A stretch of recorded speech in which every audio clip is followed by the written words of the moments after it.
राधे राधे। स्वागत है आपका हमारे इस आध्यात्मिक चैनल पर, जहां हम सब मिलकर सनातन धर्म के दिव्य रहस्यों और ग्रंथों का अमृत पान करते हैं।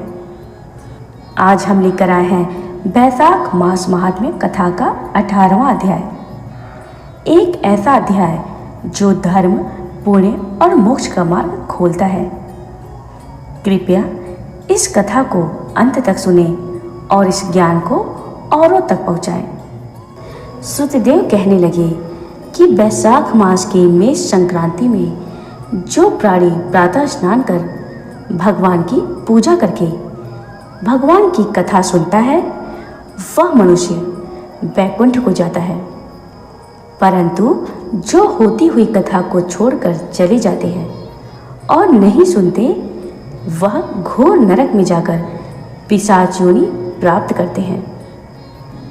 श्रुतदेव कहते हैं, इसकी एक प्राचीन कथा कहते हैं। गोदावरी के किनारे ब्रह्मेश्वर क्षेत्र में ब्रह्मनिष्ठ परमहंस दुर्वासा ऋषि के 2 शिष्य रहते थे। उनको कभी किसी से कोई इच्छा नहीं थी। भिक्षा में जो कुछ मिल जाता वही खाकर निर्वाह कर लेते और पर्वत की गुफा में पड़े रहते। इन दोनों का नाम सत्यनिष्ठ और तपोनिष्ठ था। इनमें सत्यनिष्ठ तो सदैव भगवान की कथा आदि सुनता, कथा सुने बिना कभी अन्न जल ग्रहण नहीं करता। जो वक्ता रोग से पीड़ित होकर अपने घर कथा कहता, तो यह कुएं आदि पर स्नान करके उसके घर जाकर ही कथा सुनता। कथा समाप्त हो जाने पर अपने नित्य नियम करता।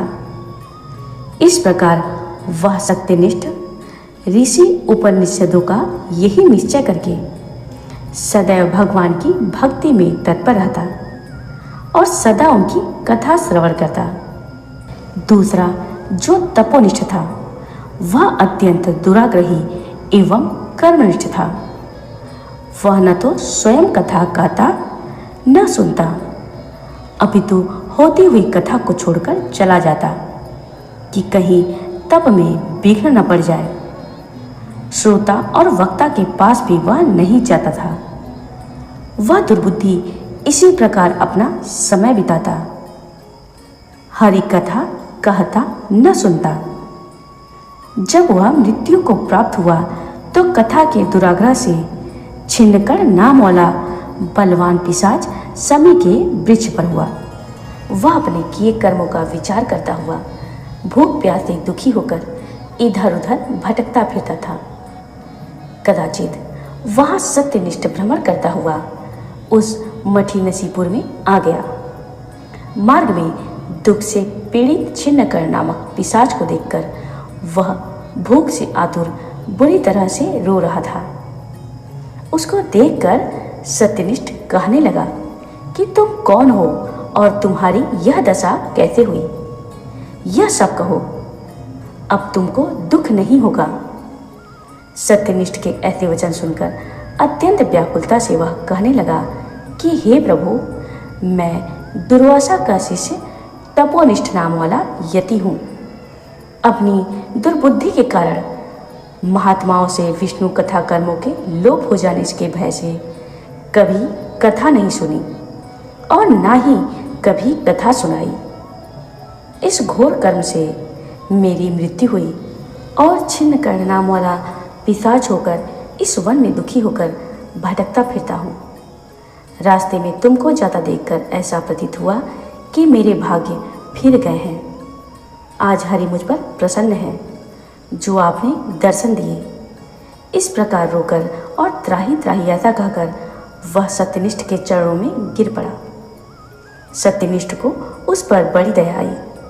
उसने अपने दोनों हाथों से उसको उठा लिया और कथा के क्षण भर सुनने का फल उसको दे दिया, जिससे उसके सब पाप नष्ट हो गए।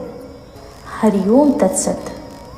यदि आपको यह दिव्य कथा श्रवण कर आनंद और शांति की अनुभूति हुई हो तो इस वीडियो को लाइक कीजिए, अपने मित्रों और परिवारजनों के साथ शेयर कीजिए और हमारे चैनल को सब्सक्राइब कर धर्म के इस दिव्य प्रवाह में सहभागी बनिए। आपका प्रत्येक सब्सक्राइब सनातन संस्कृति के पुनरुत्थान का एक महान कदम है। जय श्री हरि, जय श्री हरि।